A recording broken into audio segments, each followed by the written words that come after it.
I want to introduce our, I want to introduce our moderator, but first I want to let you know how absolutely honored and thrilled we are to have 4 incredibly talented editors from Penguin Random House with us today, representing their children's books. It's just going to be a great panel, and we're really, really happy to have their support always. And so with that, I'm going to turn it over to our equally talented and amazing moderator, Elena Trucker, who is not only a CLEBA board member, but also with the fabulous Napa Book Mine. So over to you. Thanks so much, Kristen. Thank you all for joining us today. Thank you, of course, to Penguin Random House for their sponsorship of this session and for sharing their editorial talent with us today. And a reminder also to go to KaleebAlliance.org to look at the sessions for the rest of this week for the Discovery Lab. Very exciting stuff. We have 4 panelists here today, 4 editors, to talk about books, that subject we all love so much. They are Tricia Lynn, Associate Editor of Random House Children's Books for Young Readers, Phoebe Ye, VP and Publisher of Crown Books for Young Readers, Andrew Karre, Executive Editor, Dutton Books for Young Readers, and Joanna Cardenas, Senior Editor, Kokila. And with that, I'm going to go ahead and pass it on to our first editor, Tricia. Go ahead. Thank you so much, Elena. I'm Tricia Lynn, and as Elena was saying, I'm an editor with Random House Books for Young Readers, and it is such a pleasure to speak with you all today. I am happy to kick things off with a few of our upcoming titles that we're especially excited for at Random House. I'm proud to say that our selected titles really represent the heart of our list. These books celebrate creators and characters that come from historically marginalized backgrounds. They span genres across the board, yet at the same time, and most importantly, they always appeal to young readers first. And what a joy it is to begin with The Magnificent Makers.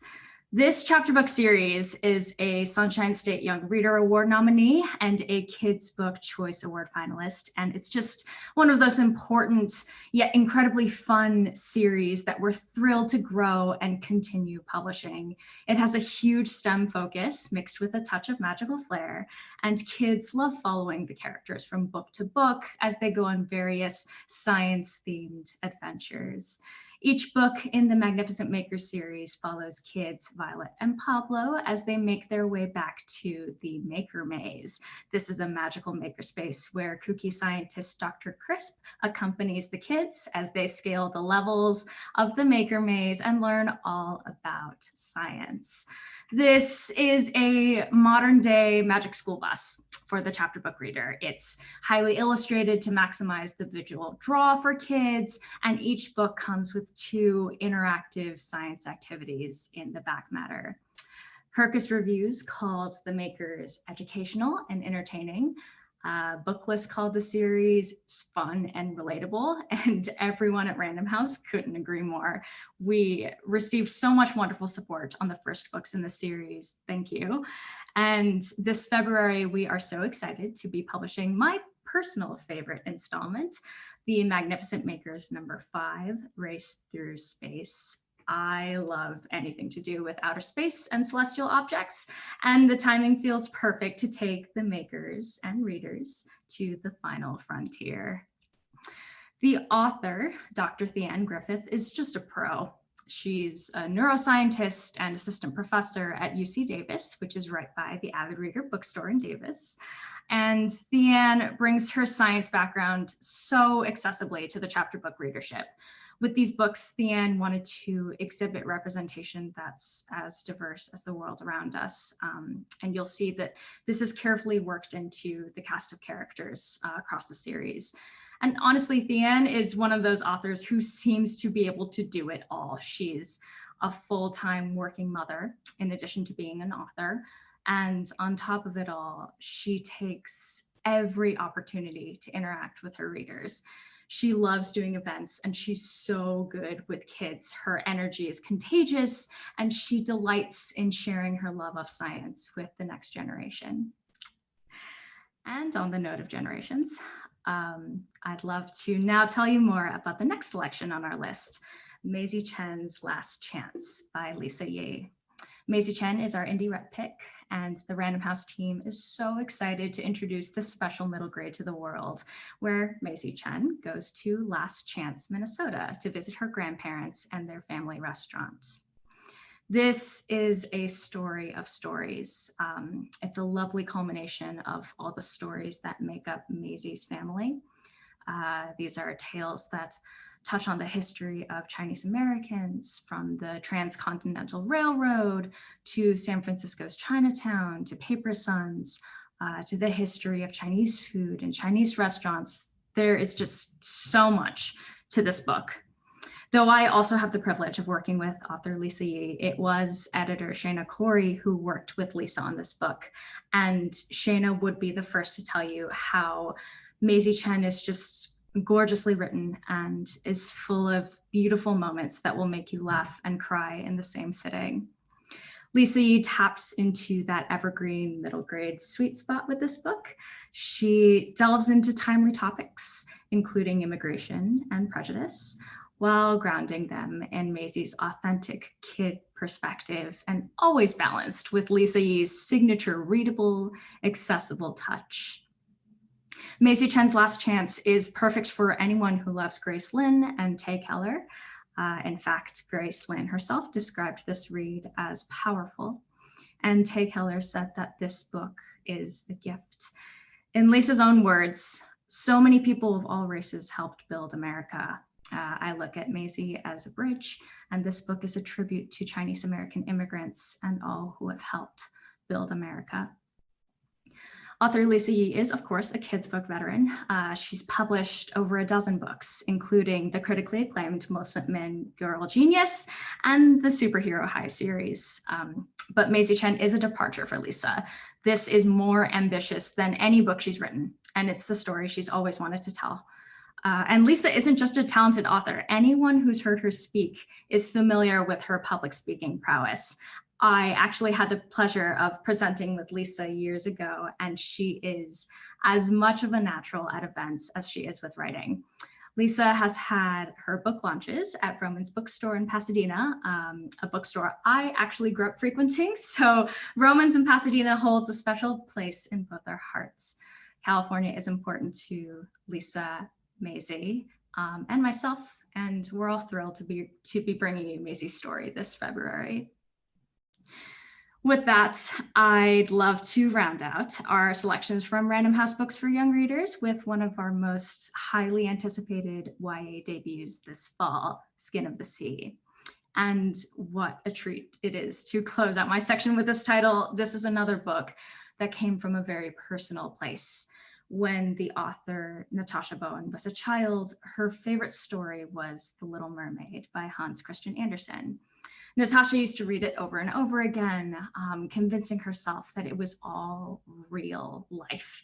And even though she never saw herself a Black girl in the story, she knew she wanted to be a little mermaid too.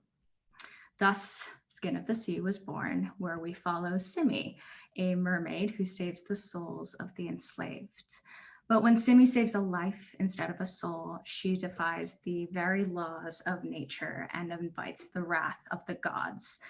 This is my favorite kind of fantasy. Natasha Bowen has given us a world where magic is woven into the bones of the ocean, where greed threatens without bias, and where Black teens can grasp their destinies with all the skill and passion they possess.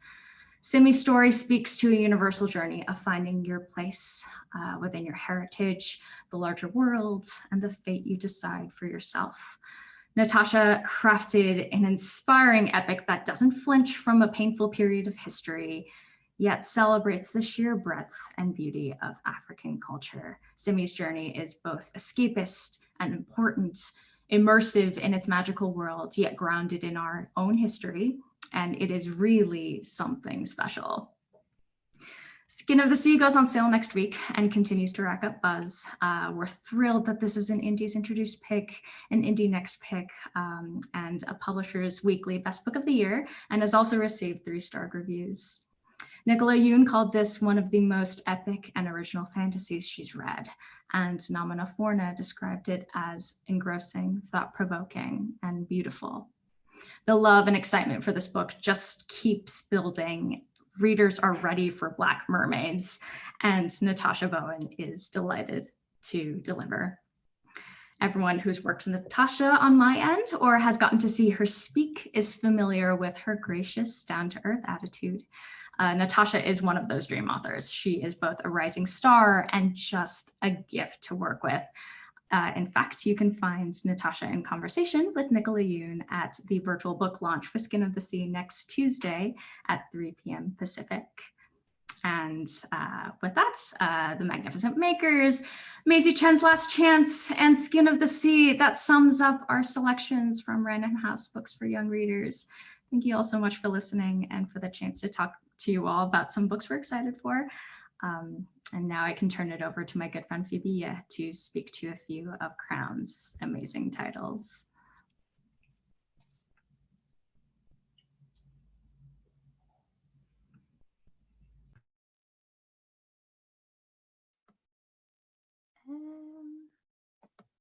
You guys, sorry.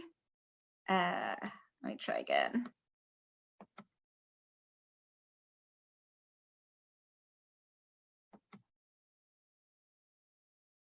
We Well, can see and hear you. You're good. okay, all right. I can't see myself on the screen. Sorry about that. Okay, so hard act to follow, but I will do my best. I'm going to talk about 3 middle grade novels that I am particularly keen about.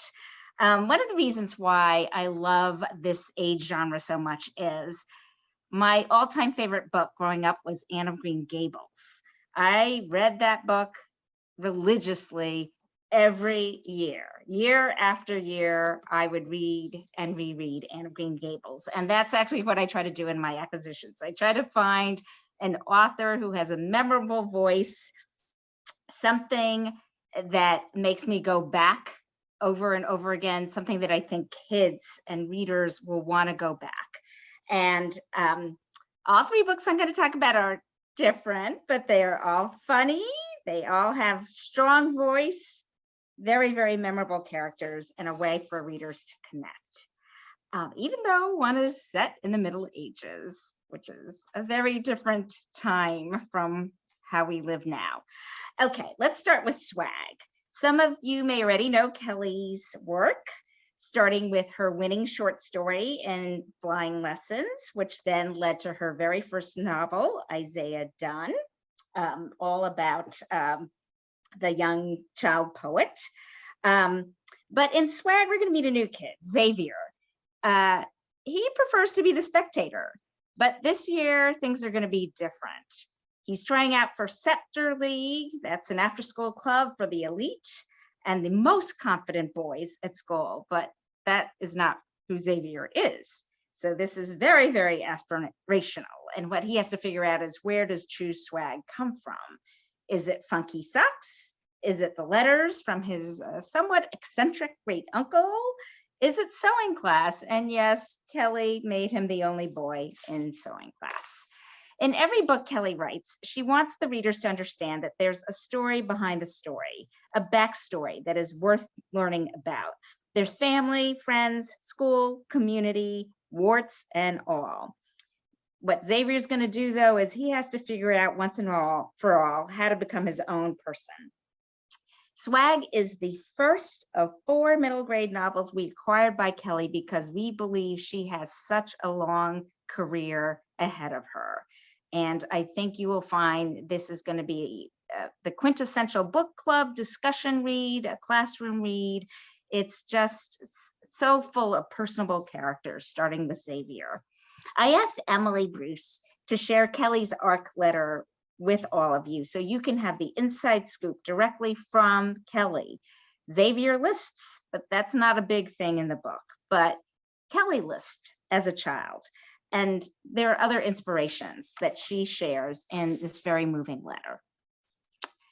Okay, how fitting that tonight is the first game in the World Series and the Atlanta Braves are playing.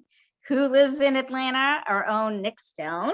This is my seg to Fast Pitch, which is the second book I'm going to discuss. So I think everyone here knows that Nick Stone got her start with Dear Martin. But one day, Nick came to me and said, I want to write middle grade because my boys are too young to read Dear Martin. She started with Clean Getaway, but she wasn't finished writing about family. She was also thinking about girl athletes and how she couldn't find any books that feature African-American girl athletes. Maybe one out of all the books that are out there. In high school, Nick was a competitive cheerleader, but back in the day, she played softball. And if you guessed that Sandlot was one of her all-time favorite movies growing up, you would be correct. In her middle grade novels, Nick tries to include an aspect of American history that children need to know. And this is why Shanice's great-grandpappy John John used to play in the Negro baseball leagues until one fateful evening.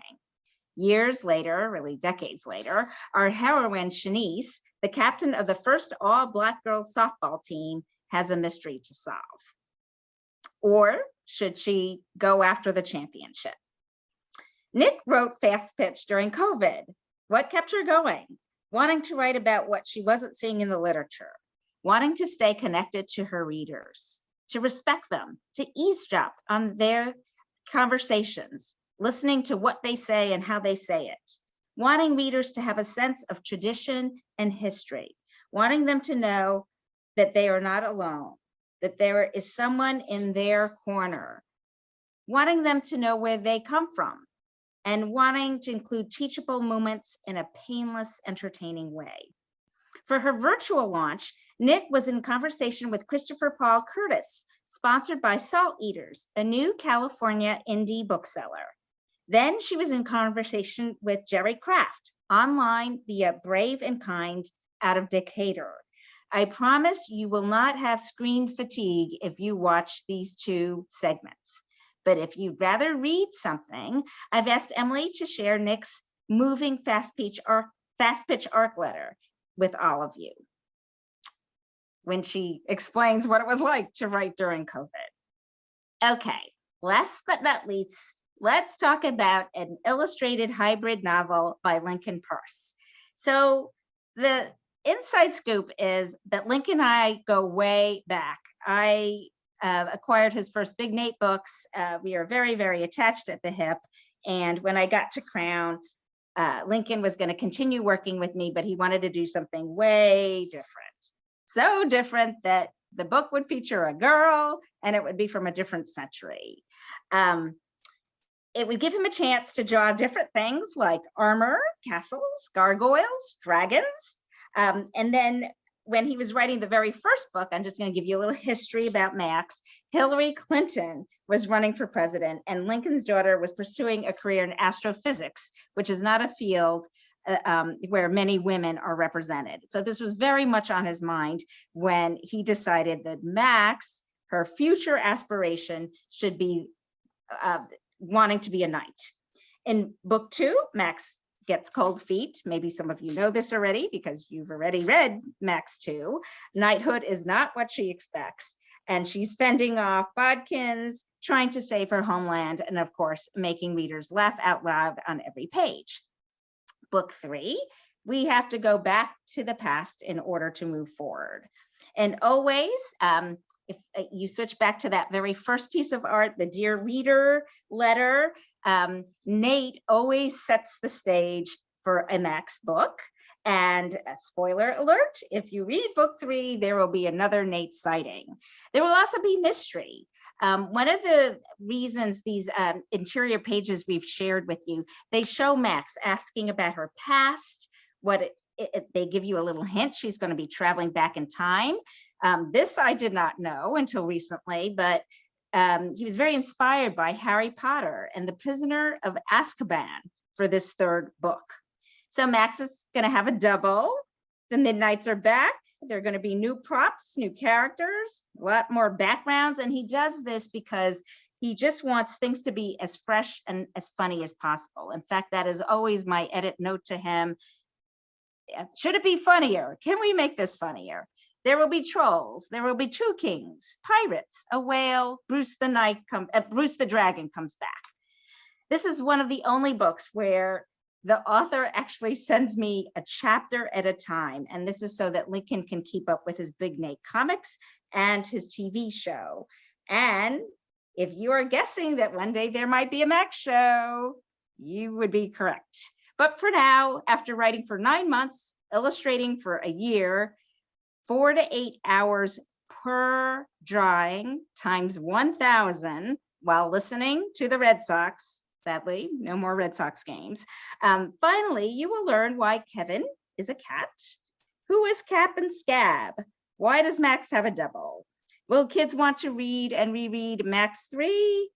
We say yes. Kevin says affirmative. And now we will hear from Andrew.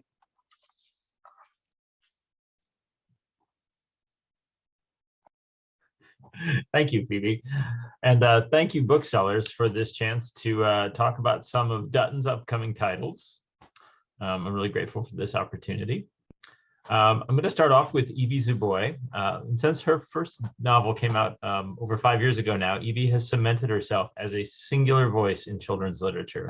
She has the range to move from timely contemporary YA to historical middle grade to picture books. And she even has a Black Panther novel coming out next year. She's been a bestseller, a National Book Award finalist, and has become a tireless speaker at schools and bookstores around the country. I've had the pleasure of knowing Evie since 2015 when I acquired 2 books from her. The first was her middle grade debut, My Life as an Ice Cream Sandwich, and the second is Star Child, her nonfiction debut, and perhaps her most personal book yet. Star Child is a biography of young Octavia Butler in verse, prose, and historical documents. Documents that include images of 10-year-old Octavia's handwritten short stories. They're amazing. This is the first major work on Butler for young readers, and in it, Evie shows that the woman who was among the greatest American writers of the last century started out as a little Black girl from Pasadena, California, who had a huge imagination and an even larger drive to succeed. Now, Octavia Butler is no mere historical figure for Evie. Evie actually tells a story about cold calling Butler at her home in the late 90s, and Butler answered. The sci-fi master eventually became a mentor to Evie after the two met in the late 90s, and this book concludes with an absolutely moving meditation on what Butler meant to a young author. So we are absolutely over the moon to finally be able to bring this labor of love from Evie Zuboy into the world, and hopefully introduce a whole new generation of young readers to Octavia Butler, who you've probably noticed is about to have a gigantic moment with all of the TV and movie things in production. Moving on to another exciting staple of my list, Candace Elo. One more slide over, thanks. Everybody Looking was one of the most acclaimed young adult debuts of 2020. Candace was a National Book Award finalist and a Michael L. Prince honoree. Her book was hailed as a blazing comet in the New York Times and earned praise from Jackie Woodson, Jason Reynolds, and Nick Stone. And we're delighted to have it available in paperback as of a couple weeks ago. And I'm excited to be able to tell you a little about her sophomore novel coming out in May of next year. Now, Everybody Looking was a novel in verse, but from the earliest drafts, I knew that Candace was as much a novelist as she was a poet. I knew her range would eventually include novels in prose, and she did not make me wait. Break This House is the story of 16-year-old Yamina Okor, who left a fictional Midwestern city called Obsidian and the wreckage of her family years earlier.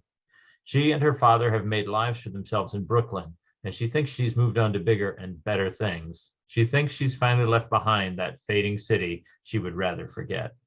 But when a Facebook message about her estranged mother pierces Yamina's new bubble, memories of everything that happened before her parents' divorce come roaring back, and with them, the sudden changes that upended her childhood for good. Now Yamina must finally reckon with the truth about her mother and the growing collapse of a place she once called home. Candace Elo deftly weaves themes of addiction, gentrification, and mental health into this intense and unsettling coming-of-age novel. And I believe she also proves that her acclaimed debut was no fluke. She has the range and vision to become an important voice in YA literature. And next up, I get to talk about somebody who is new to my list, but no newcomer to young adult fiction. Corey McCarthy has co-written and co-authored a number of acclaimed and best-selling books across a variety of genres, including the Once and Future series with their spouse, A.R. Capetta. Corey is something of an author's author, and after a few years of hearing about them, I was delighted to find myself in a position to brainstorm with Corey about an entirely new direction, a manuscript as yet unwritten, but haunting their imagination. I jumped at the chance, and Corey spent the last year and a half hard at work on Man-O-War, a novel about River McIntyre, a half-Lebanese teenager who has grown up down the street from Sea Planet, an infamous marine life theme park slowly going out of business in small-town Ohio.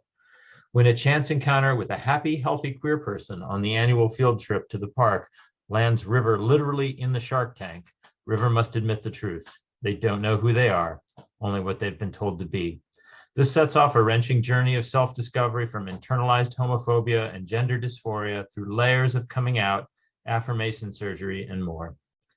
Michael L. Prince winner A.S. King was blown away by Man-O-War, saying, quote, "River is the most emotionally engaging character I've read in a very long time, and this novel is a deep and comprehensive exploration of the journey transgender people trek through the confining world they're born into, eye-opening, heartfelt, and real, with a massive payoff of true love." And Lev Rosen, award-winning author of Camp, writes, quote, "This is a book that will pull you through the cold, honest water of the closet with laughter and love. McCarthy assembles pain, realization, romance, and joy into a living thing, a man of war for everybody who will be able to see themselves in it. Man-O-War is the pressure of a deep dive and the coming up for air, astoundingly honest and compelling." And honestly, I couldn't say it better. Corey McCarthy's Man-O-War is a brave and irresistible book, and I am so proud to be able to publish it. And finally, I get to talk about Melinda Lowe, whose Last Night at the Telegraph Club is a truly magnificent indie success story and one of the most rewarding publishing experiences of my entire career. From Indie Next Pick to months on the indie bestseller list to 8-starred reviews to National Book Award finalist, Melinda Lowe's love letter to San Francisco, Chinatown, and lesbian bars has been a true highlight of 2021. We're happy to say that we'll have Telegraph Club available in paperback at the beginning of 2022.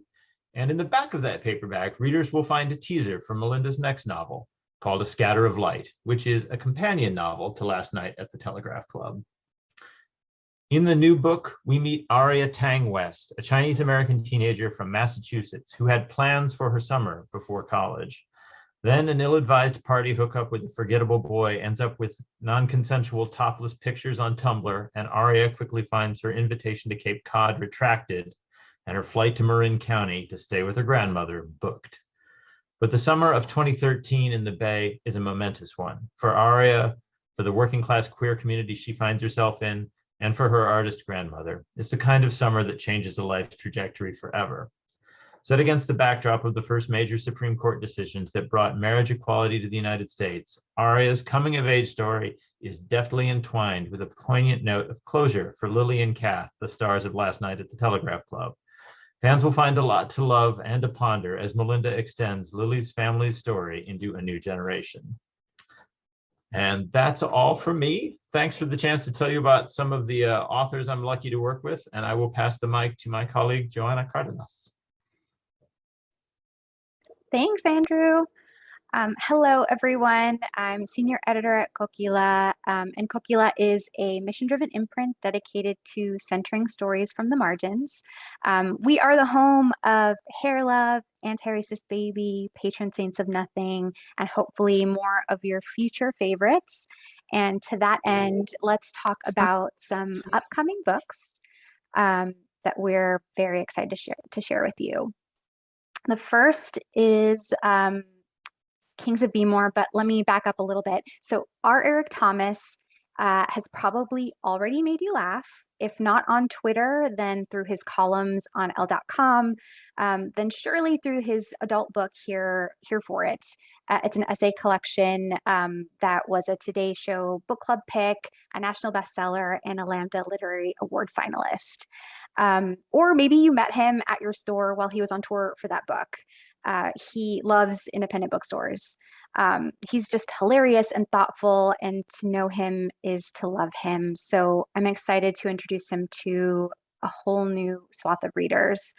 Kings of Bmore is his YA debut. It is the epic best friend caper that we all need right now.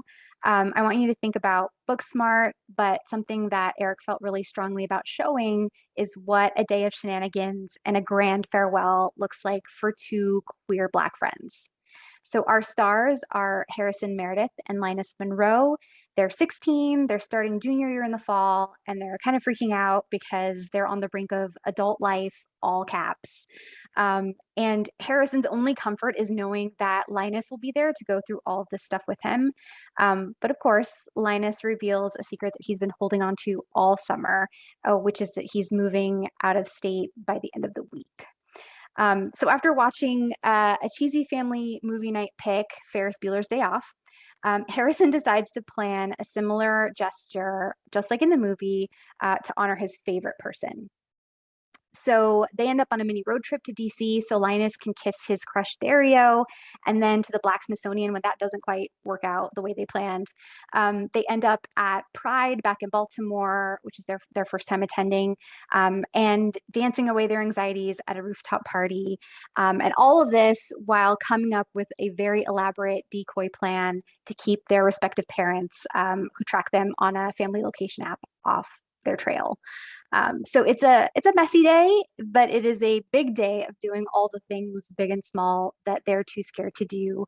But obviously the hardest thing to do is to say goodbye to someone you love. So this book is laugh out loud funny. It's ultra voicey. It has really well-drawn characters, a great hook, and that ticking clock to keep you turning pages.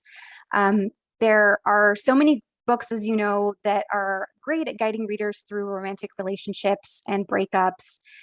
Well, Kings of Bmore shows another kind of love that's just as important, the intense and complex love that exists between friends.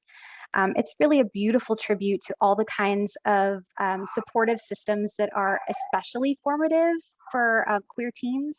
And you can definitely give this to readers of They Both Die at the End by Adam Silvera, or Darius the Great Is Not Okay by Adib Khorram. So Eric is really having a moment.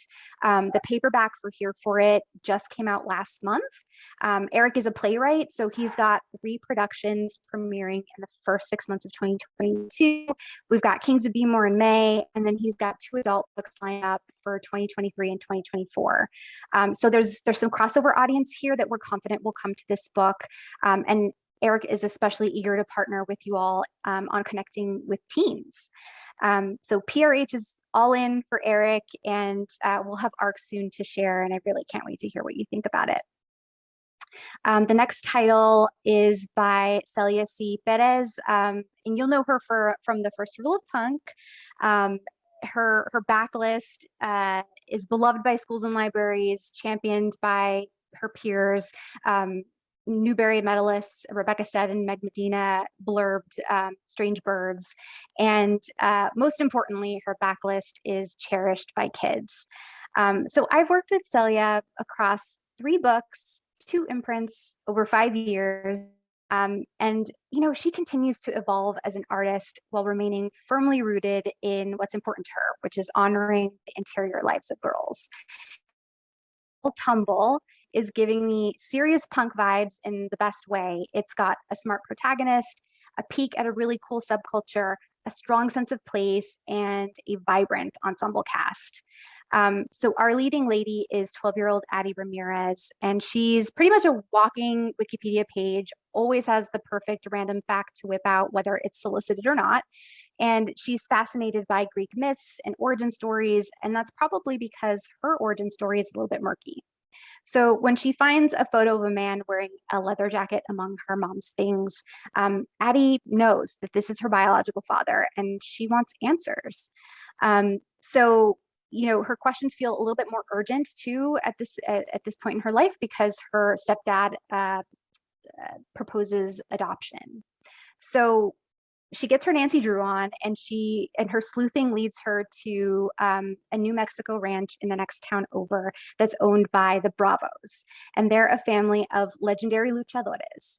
So there's Rosie and Pancho, her pro wrestler grandparents. There's Eva and Maggie, her identical older twin cousins, whose wrestling personas are inspired by Aztec mythology. They're super cool. Her uncle Matt, who does all the costumes. And then, of course, Manny, her biological father, who's like right in the middle of a career comeback. So as luchadores, the Bravos family legacy is so strong. But as a family, I mean, we all know that being part of a family is much, much harder. So she learns that it's about showing up, it's about taking off your mask, and it's about working through challenges together. And from your other books, and meeting Celia, you can probably tell that she always has a strong connection to her subject matter. And this is definitely the case here. When she was a tween, she was a wrestling fanatic and filled notebooks with match recaps and her hot takes on different wrestlers. And it was such a joy to watch her bring all of that out and to reference that as she worked on this book. And we had a sneak peek of her cover up. It was a black and white sketch by illustrator Steph C. That I haven't even shown widely internally. So hopefully you enjoy this sneak peek of what's coming up. It's just stunning to see this character's beautiful face front and center. So we're eager for Celia to get out there, and she loves doing in-person events and visiting independent bookstores, which will hopefully be possible by our August 2022 pub date. And the last title that I want to talk about, or the last author I want to talk about, is David Bowles. So we've been hard at work building a home for David at Kokila. In August, we proudly republished his award-winning middle grade novel in verse. And in September, we had My Two Border Towns, which is his stunning picture book debut that we published in both English and Spanish. And I just want to take a second to thank y'all for supporting it. We felt so much love from independent booksellers, David's thrilled and over the moon. So our publishing plan with David continues with a new novel next fall. It's called They Call Her Fregona, and it is a bittersweet companion to They Call Me GWERO, which is his middle grade novel in verse. And there's a cover there. And his new novel follows GWERO, same character, same world, and his budding romance with a character named Joanna. So his GWERO summer is filled with band practice with his friends, those bobbies, family and community gatherings, and of course, time with his new girlfriend. They call her Fregona because she's tough, but GWERO sees her softness.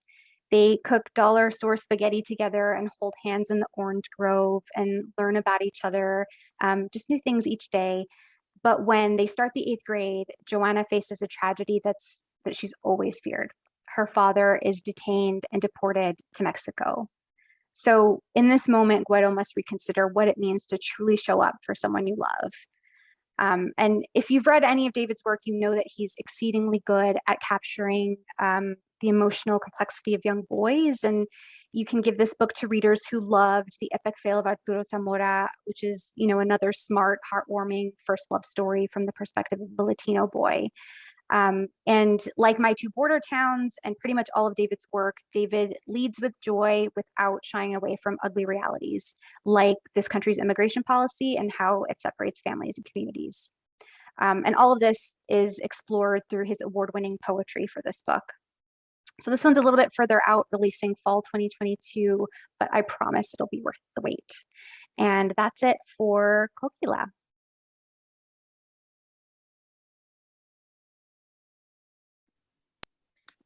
Thank you so much to our wonderful panelists, our editors, Tricia, Phoebe, Andrew, and Joanna. What a wonderful slate of books that you all have presented for us. I know I have like half a page of notes. I'm sure everybody else has about the same. So I just want to thank everyone for joining us, and thank you to Penguin Random House, of course, for letting us borrow all of these editors for your time. Kristen, is there anything you need to add? Yes, just an additional thank you. Such a great panel today. And Elena, thank you so much for your help with that. We appreciate you too. Just a note, if you want to see Penguin Random House has a page in our gallery, and it is at Kaliba-Annex galleries.org, where you can find some of these galleys there and many others as well. So please check that out. Also, all of the recordings for our sessions this week will be posted on the website within a few days of the actual event. So please be sure and check those out. If one of the people from your stores was not able to attend today, please let them know that they can find the recordings on the Kaliba website, which is kalibaalliance.org. Lastly, this evening at 6 p.m., we have Brendan Kiley in conversation with Grace Lane from Linden Tree Books, talking about Brendan's new and very important book, The Other Talk. So that is tonight at 6. So please be sure and sign up for that on our website. All right. Thanks, everyone. Have a wonderful afternoon. Thanks for joining us.